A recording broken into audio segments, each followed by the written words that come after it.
Imagine that you opt to complete a task of another project. In this case, you might require a place to upload this contribution that you will make.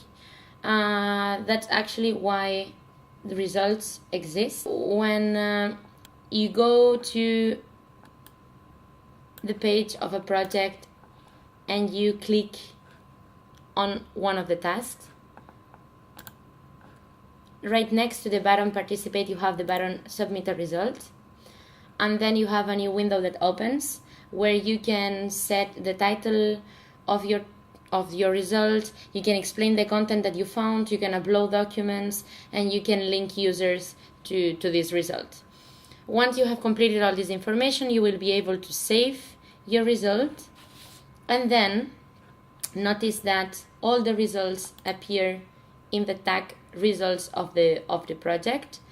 There are some of them that appear as needs review and some of them that have already been reviewed. What does it mean? When a person submits a result, everybody but this person is able to review these results. So for example, if I see the result that somebody has proposed and I click on it, even if it's not my project, I have the possibility to read the result, to accept it or to reject it.